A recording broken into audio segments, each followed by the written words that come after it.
വഖഫ് ഭേദഗതി നിയമത്തിലൂടെ മുനമ്പം ജനതയ്ക്ക് ശാശ്വതമായ പരിഹാരമുണ്ടാകണമെന്ന് ആവശ്യപ്പെട്ടിരിക്കുകയാണ് ഭാരത കത്തോലിക്ക മെത്രാൻ സമിതി. നിലവിലുള്ള വഖഫ് നിയമത്തിൽ ഭരണഘടനാ വിരുദ്ധവും രാജ്യത്തിന്റെ മതേതരത്വ മൂല്യങ്ങളെ ഹനിക്കുന്നതുമായ ഘടകങ്ങൾ ഉൾപ്പെട്ടിട്ടുള്ളതായി ഭാരത കത്തോലിക്ക മെത്രാൻ സമിതി ചൂണ്ടിക്കാട്ടി. പ്രസ്തുത നിയമത്തിന്റെ അടിസ്ഥാനത്തിൽ മുനമ്പത്തെ 600ഓളം കുടുംബങ്ങൾ കാലങ്ങളായി കൈവശം വെച്ചിരുന്ന ഭൂമി വഖഫാണെന്ന അവകാശവാദമാണ് വഖഫ് ബോർഡ് ഉന്നയിച്ചിരിക്കുന്നത്.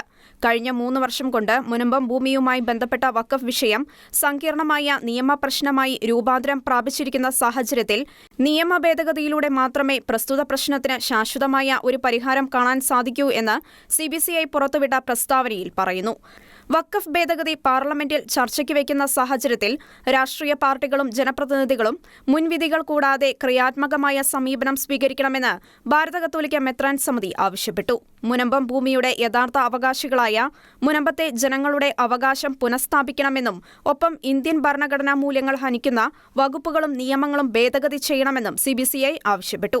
അതേസമയം ഭരണഘടന ഉറപ്പു നൽകുന്ന മതന്യൂനപക്ഷങ്ങളുടെ അവകാശങ്ങൾ പരിരക്ഷിക്കണമെന്നും ഭാരത കത്തോലിക്ക മെത്രാൻ സമിതി പ്രസ്താവനയിൽ ആവശ്യപ്പെട്ടിട്ടുണ്ട്. Church desk, Shekinah news.